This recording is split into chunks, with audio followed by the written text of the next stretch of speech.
What's going on, chemistry minions? Let's take it to another level today and break down all the information that we have on this miraculous tool we call the periodic table of elements. So strap in, get your pen and pad ready, conjure up those good positive vibes. Let's do this.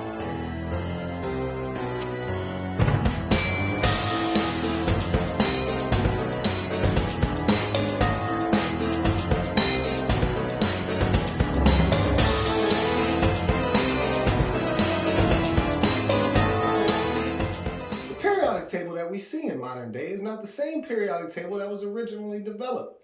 In the 1860s, a Russian chemist by the name of Dimitri Mendeleev initially took all the elements on Earth and arranged them in a table by increasing atomic mass.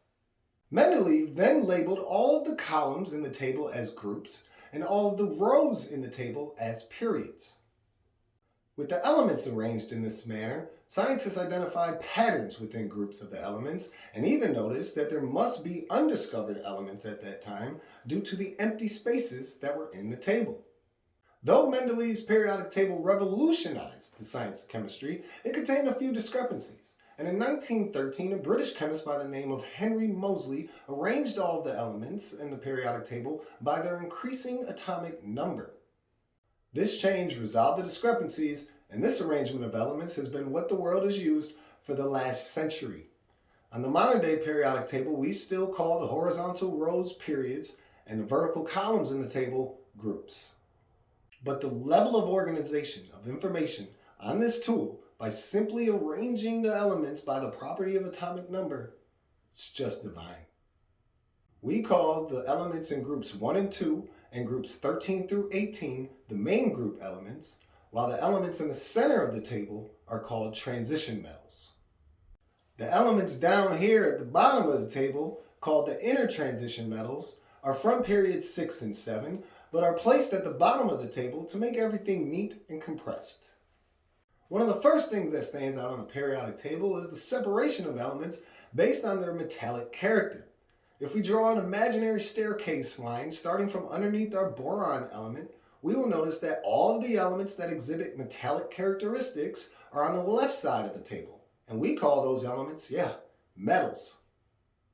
Metals are good conductors of heat and electricity, have luster, and can be ductile and malleable. All of the elements that have non-metallic characteristics, such as being brittle, a bad conductor of heat and electricity, and all of the gases in the world, are on the right side of that line, and we call those elements nonmetals. The elements that display both metal and non-metal characteristics are called metalloids, and they are all positioned touching that imaginary staircase line.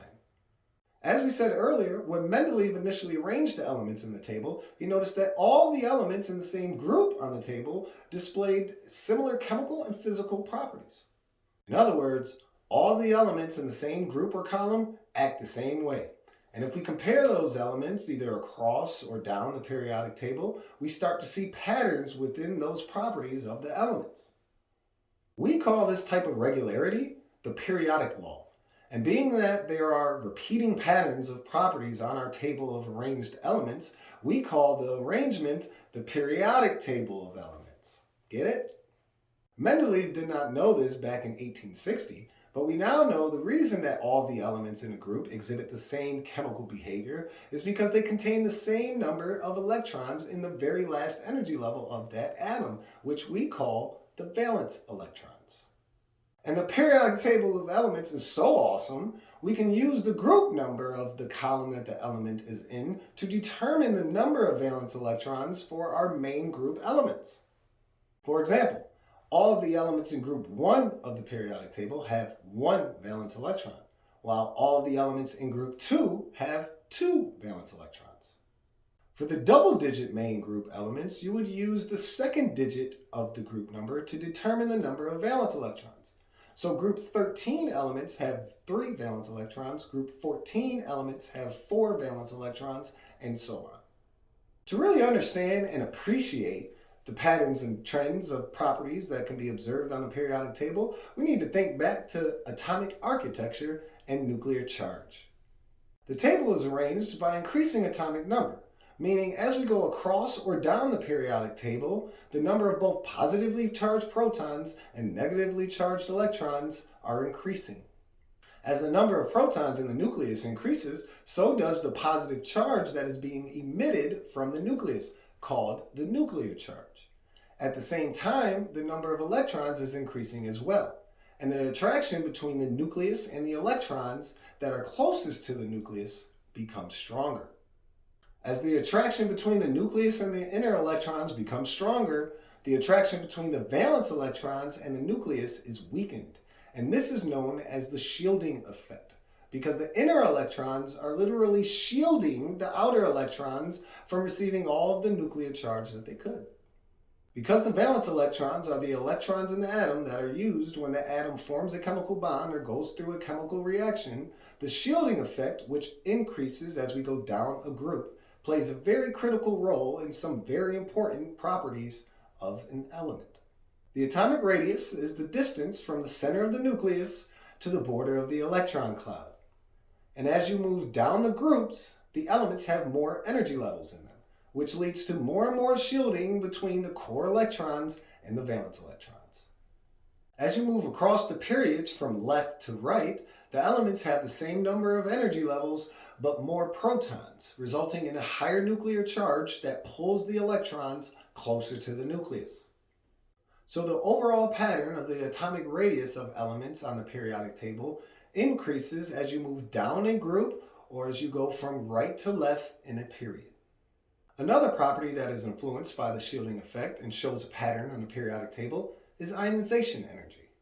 Ionization energy is the amount of energy required to move an electron from an atom in ground state, or in other words, it is the value that represents how easy it is for that atom to lose a valence electron and become an ion. Due to a decreased shielding effect as you move up a group, the electrons are drawn closer to the nucleus and become harder to remove from that atom, leading to the ionization energy of elements increasing as we move up a group. As you move across a period on the table, ionization energy is increasing because the increased nuclear charge is pulling the electrons closer to the nucleus, making them harder to remove. The final property in the atom that shows a pattern on the periodic table is the electronegativity of an atom. The electronegativity of an atom is the measure of the ability of the atom to attract electrons. I like to think of it as how much an atom loves electrons, because the higher the electronegativity value, the more an element will want to attract electrons when it forms a chemical bond with other elements. Elements are given an electronegativity value between 0 and 4, with 4 being the highest and the value being influenced by the number of valence electrons in that atom. We will learn much more about valence electrons and their role in chemical bonds in our next discussion.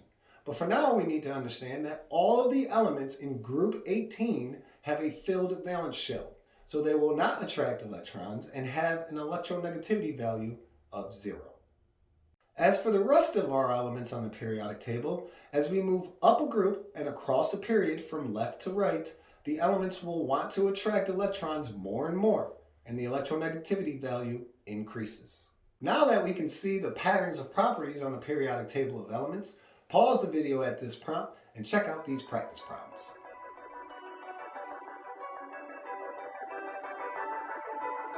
That does it for today, everyone. Remember, you matter 'cause you're matter, so what's the matter? Thanks for watching.